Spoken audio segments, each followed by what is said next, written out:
From the scorching sands of the Holy Land to medieval Europe, whispers echo through time. Join us as we delve into the mysterious world of the Knights Templar, exploring their origins, battles, treasures, and dramatic fall from grace.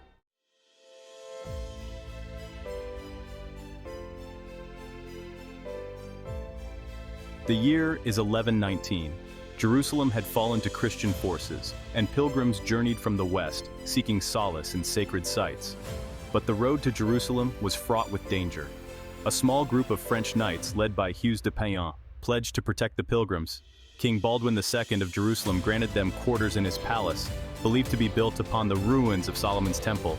Thus they became known as the Knights Templar, symbolized by the iconic red cross on a white field. Their courage and piety quickly attracted new recruits, evolving into a powerful military order.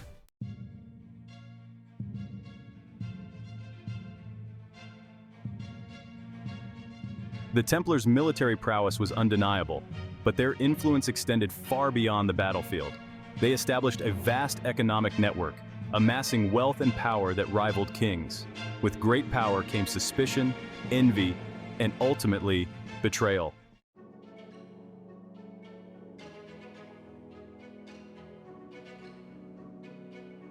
In the wake of the First Crusade's success, Jerusalem was chaotic and dangerous. Pilgrims often found themselves vulnerable to attack. Around 1119, a small group of French knights led by Hugues de Payan proposed forming a protective order. King Baldwin II granted them a portion of his palace, believed to be atop the ruins of Solomon's temple. The order took its name from this location, the Knights Templar. They took vows of poverty, chastity, and obedience, dedicating themselves to their mission.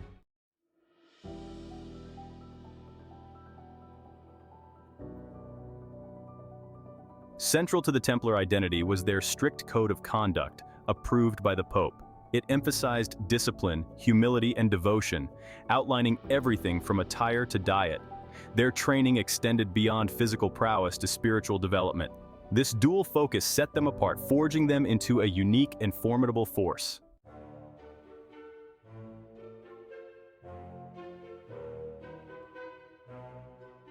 The Knights Templar were a unique blend of monk and soldier. Their monastic vows engendered discipline and selflessness, reflected in their military prowess. Their financial prudence allowed them to amass wealth, establishing a vast network of castles and estates. This combination of military might and economic power transformed them into a major player on the world stage.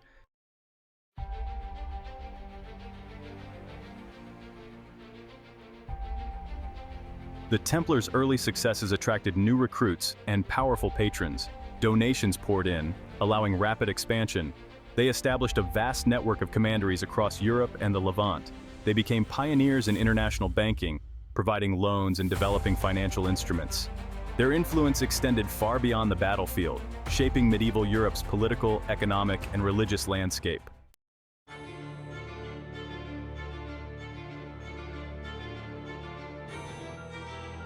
The Knights Templar were hardened warriors, forged in countless battles. One of their first major engagements was the Siege of Ascalon in 1153. The Templars led a daring assault, breaching the city walls and securing a decisive victory. This victory cemented their reputation as a formidable fighting force.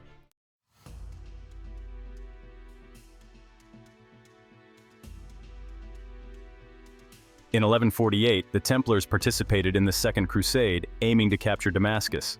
The siege quickly devolved into a stalemate, plagued by internal divisions. The Crusader leadership eventually abandoned the siege, marking a humiliating defeat. For the Templars, it was a bitter lesson in the perils of political maneuvering.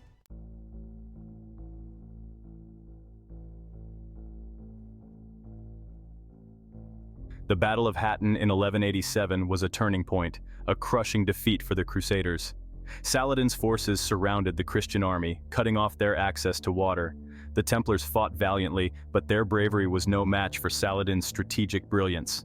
This defeat shattered the illusion of Christian dominance in the Holy Land.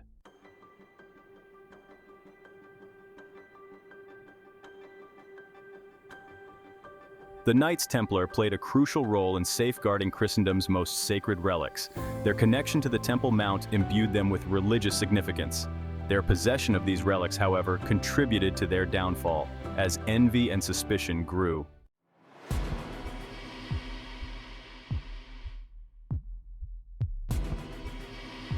The loss of Jerusalem in 1187 sent shockwaves throughout Christendom. The Knights Templar retreated to Acre, their last bastion in the Holy Land. In 1291, Saladin's successors launched a massive siege of Acre. The fall of Acre marked the end of the Crusader presence in the Holy Land.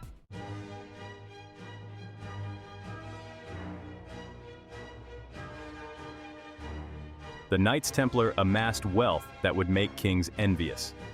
Donations from Europe's elite and battlefield spoils contributed to their riches.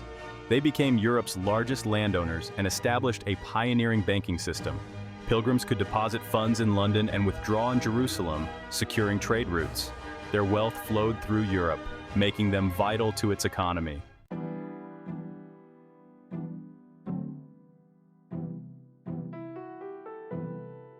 The Templar network becomes a financial powerhouse.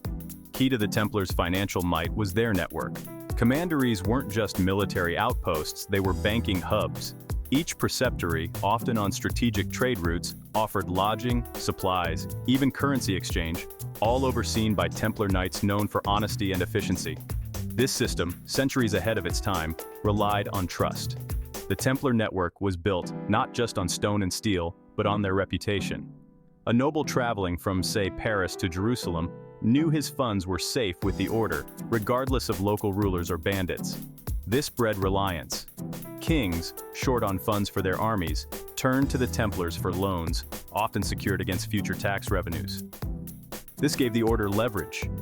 They weren't just bankers, but kingmakers, influencing policy through their financial power. The Templars, once protectors of pilgrims, had become Europe's bankers, their influence reaching into the very fabric of medieval society, their reach extending far beyond the battlefields of the Holy Land.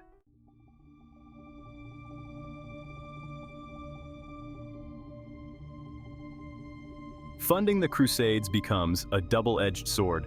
The Crusades, those holy wars that consumed Christendom, were expensive. Armies needed equipping, transporting, supplying, and the Templars, with their vast resources, became essential financiers. This seemed fitting, God's warriors funding God's war. But this role brought complications. A crusade's success or failure now impacted Templar finances. Loans to kings might go unpaid if they lost, forcing the order into political maneuvering to protect their interests. Moreover, their wealth bred resentment. Other orders, less successful in amassing riches, whispered of Templar greed. Some churchmen argued the Templars had strayed from their pious roots, becoming more concerned with profit than piety. Even kings, once indebted to the order, grew wary. A king might be grateful for a loan to crush a rebellion, but uncomfortable owing his kingdom's stability to a group of warrior monks answerable only to the Pope.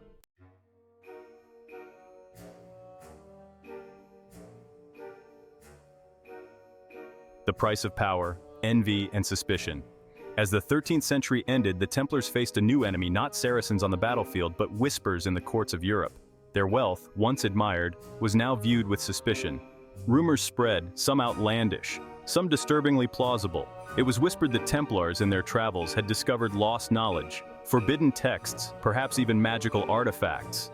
Others claimed they'd grown too close to the Muslims they fought, adopting their practices in secret.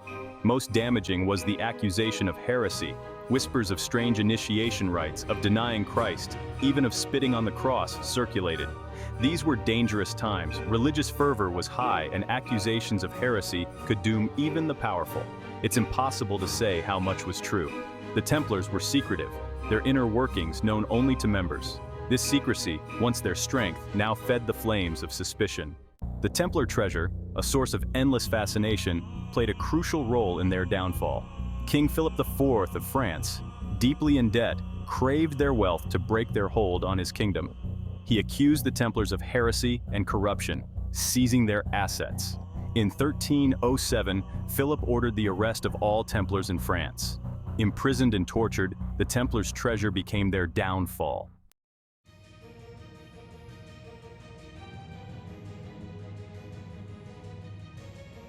By the turn of the 14th century, the Templars, once Europe's darlings, had become a target.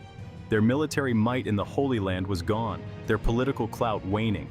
But their wealth, that remained, and to a king like Philip IV of France, deeply in debt from his own wars, it was too tempting to resist. Philip was cunning, not a brute force ruler.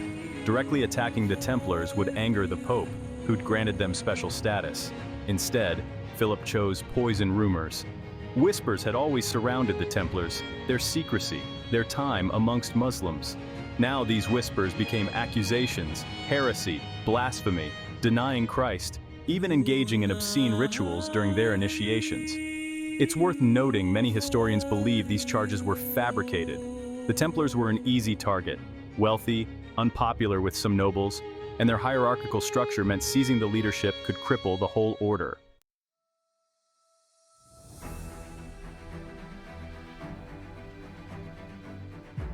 The date is etched in history, though its significance back then was less clear.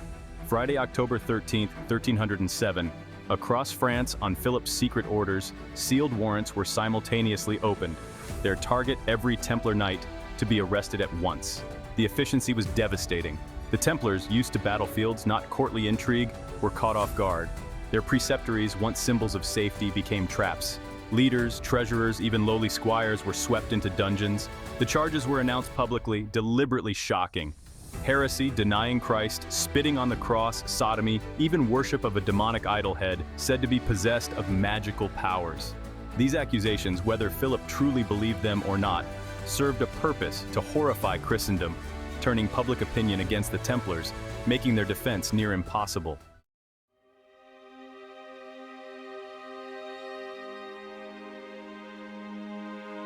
Confessions and retractions, a web of intrigue.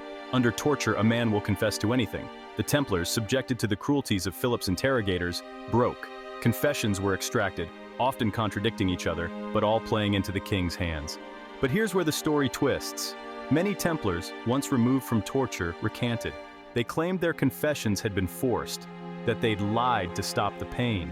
Some even maintained their innocence to the pyre. This created a problem for Philip. Burn a few confessed heretics. It's a victory for the faith. Burn dozens who now proclaim innocence. It raises questions, doubts about the king's motives. This is where Pope Clement V, initially resistant to Philip's schemes, becomes a more complex figure. He couldn't ignore the accusations, but also saw through some of Philip's machinations. A papal investigation began, dragging on for years.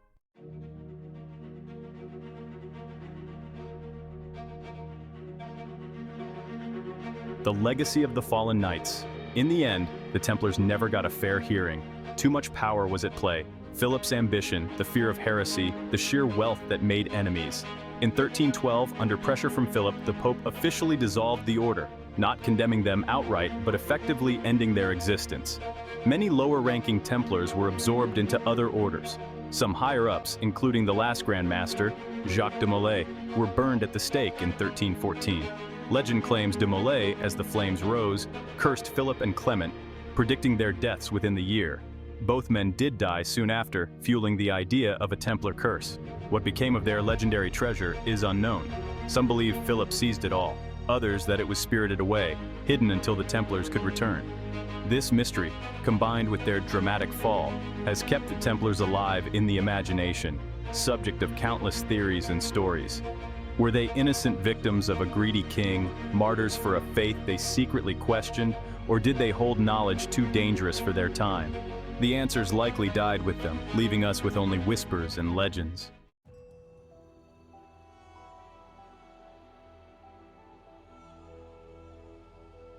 The curse of Jacques de Molay. As the flames consumed him, Jacques de Molay, the last Grand Master of the Knights Templar, uttered a curse. He called upon God to judge King Philip IV of France and Pope Clement V. Within a year, both Philip and Clement were dead. These deaths fueled speculation of a powerful curse. Legend claims every French king who met an untimely end was a victim of de Molay's curse. The persistence of the curse speaks to the enduring power of the Templar myth.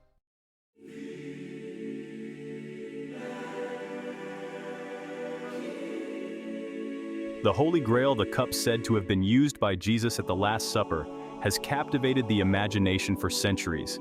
Its very existence is a matter of debate, shrouded in myth and legend. But for centuries, one group has been inextricably linked to the Grail, the Knights Templar. The Templars' association with the Grail emerged in the 12th century, several decades after their founding. Theories abound as to how they might have come into possession of such a relic. Some speculate they discovered it during their time in Jerusalem, perhaps hidden beneath the Temple Mount. Others believe it was entrusted to them by the Cathars, a heretical sect persecuted by the Church. Regardless of its origins, the Grail became a powerful symbol of the Templars' mystique and their purported connection to the divine. Legends whispered of the Grail's miraculous powers, its ability to heal the sick, grant eternal life, and confer spiritual enlightenment. The Templars' alleged guardianship of the Grail fueled speculation about their true purpose and the secrets they possessed. Some believed the Grail was the true source of their power, both spiritual and financial. Others claim it represented knowledge, perhaps hidden gospels or ancient wisdom that threatened the authority of the Church.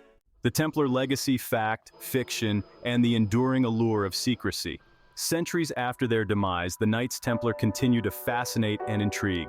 Their story, a blend of historical fact and enduring legend, has inspired countless books, films, and conspiracy theories. They were fierce warriors who took vows of poverty, chastity, and obedience.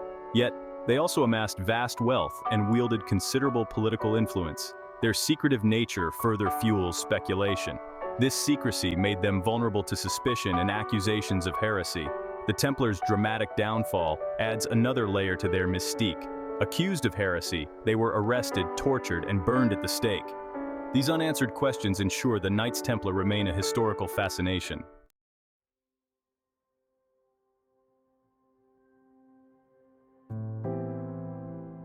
The Knights Templar. Even their name seems to echo with a sense of mystery and adventure, doesn't it? From those humble beginnings in Jerusalem, pledging to protect the faithful, they rose to become a power unlike any other, their influence spanning continents. We've journeyed through their story, haven't we? The scorching battles beneath the desert sun, the clink of coins as their financial network reshaped Europe, the whispers that eventually turned into accusations, and finally, that swift, brutal fall from grace. It's easy looking back to see it all as inevitable. Too much wealth, too much secrecy, too much power in a world where kings were easily threatened by anything that challenged their authority.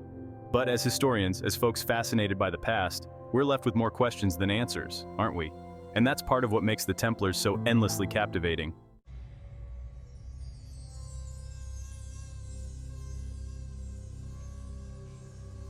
Was there truly a Templar curse that brought down kings and popes? Did they discover the Holy Grail? And if so, what became of it? These are the kinds of questions that spark the imagination, that make us yearn for a glimpse into those hidden chapters of history. But perhaps the most enduring aspect of the Templar legacy isn't about tangible treasures or supernatural curses. It's about belief itself. The belief that a small group of dedicated individuals could reshape the world for better or worse. The belief that secrets once held tight can echo through time, tantalizing us with their possibilities. And the belief that history isn't just a dry collection of facts and dates, but a living tapestry woven with ambition, betrayal, faith, and the enduring struggle between good and evil. The Knights Templar embody all of this and more. They remind us that the line between truth and legend is often blurred, and that sometimes the most compelling stories are those that leave us with more questions than answers.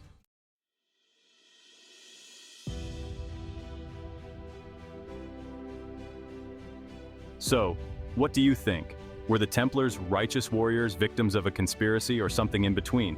Do you believe the legends of their hidden treasures and secret knowledge? Let us know in the comments below. We'd love to hear your thoughts. And if you're as fascinated by the Knights Templar as we are, be sure to give this video a thumbs up and subscribe to our channel, Untold Past.